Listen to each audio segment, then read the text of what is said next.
Depressed, frustrated, sad, confused. You want answer. Let's talk. Give me a message sa page ko sa Philippine Dating Coach and you can have one-on-one coaching with Coach Baze, your dating coach. Just please subscribe to my channel and hit the bell button. Kapag nag-call na ang ex mo, isa sa mga bagay na hindi mo alam gawin ay yung mismong gagawin mo. Paano mo siya kakausapin? Paano mo siya i-approach? Madalas, natataranta kayo or dyan kayo nagugulumihanan kung ano ba yung pinaka-best way o dapat nyong gawin when it comes approaching your ex kapag nag-call na siya. Like, coach, paano pag nag-call siya? Ano ba ang dapat kong gawin? Ano ba yung pinaka-the best na gawin? Okay. Sa topic natin today, pag-uusapan natin kung paano mo kakausapin ng ex mo kapag call. Okay? Number one, as much as possible, dapat meron kang independency or yung pagiging independent the way nakausap ka niya. Do not be so soft. Huwag kang masyadong soft, huwag kang masyadong malambing. I mean, hindi na kasi yung relasyon nyo dati is yung relasyon nyo ngayon. Yung relasyon nyo kasi dati, pwede kang maging malambing. Girlfriend, boyfriend mo eh. Pero yung relasyon nyo kasi ngayon, iba na. Wala na kayo sa stage na kagaya dati. Ang relasyon nyo ngayon ay relasyon na ng mag-ex. Kaya bilang relasyon ng mag-ex, ang pinakamagandang gawin is just be the ex factor. Sa pagkakaintindi mo doon, ang ibig ko lamang sabihin, maging ex ka na, hindi maging karelasyon niya.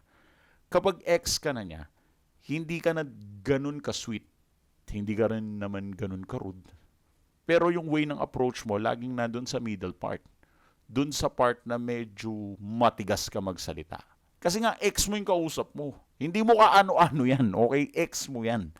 Pero hindi mo yan kaano-ano. Pwedeng kaibigan mo, pero payag ka nun. Ipi-friendzone ka lang, right? So, the way na kausapin mo siya, be mature. Maging matigas kang kausap. Maging direct to the point ka. Huwag malambing, huwag ding rude. Kasi kapag rude kang kausap, parang walang pinag-aralan nun. Sobrang bastos mo naman. Pag naman sweet kang kausap, tsaka masyado kang accommodating, parang ang dating naman nun, ine-entertain mo siya. So, pinakamagandang gawin na lang, just be natural. Just be you. Kung ano yung laman ng isip at puso mo, yun yung ibuga mo, yun yung sabihin mo, yun yung salitain mo. Huwag ka na makipagplastikan pa sa kanya. Kailangan may independency. Don't be soft. Huwag masyadong malambot.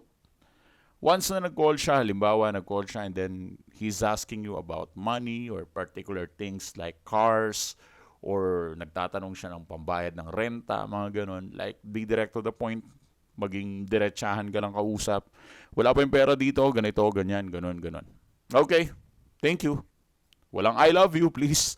And kapag ganun ka kausap, just press the yung red button kapag hindi nyo na kailangan mag-usap.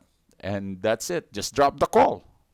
Right away, after nyo mag-usap, just show him na hindi ka ganun kalambot at hindi ka niya mamamanipula during the time of conversation. This is a very powerful thing. Why? Because this thing will make him or will make her think about you na parang, wow, he's changing. Nagbabago siya. Parang iba na siya. Hindi na siya kagaya ng dati. Why? Because you are approaching him or her right now in a very different manner. And that manner is being ex. Tama ba? Hindi ka na yung normal na ikaw, nakarelasyon niya dati. Ikaw na yung ex niya. Ngayon, ano ang magiging tulong nito? Ang magiging tulong nito, may improve yung attractiveness mo at magkakaroon siya ng less ability to manipulate you. Yun yung pinaka-powerful point ko. Yung ability niya to manipulate you ay mababawasan. Bakit mababawasan yung ability niya to manipulate you? It is because of being direct to the point. Hindi ka rude at hindi ka soft. Therefore, ang kausap niya nagiging stranger. At kapag stranger ang kausap mo, ilang ka at ilag kang makipag-usap. You cannot manipulate the stranger easily. Tama ba?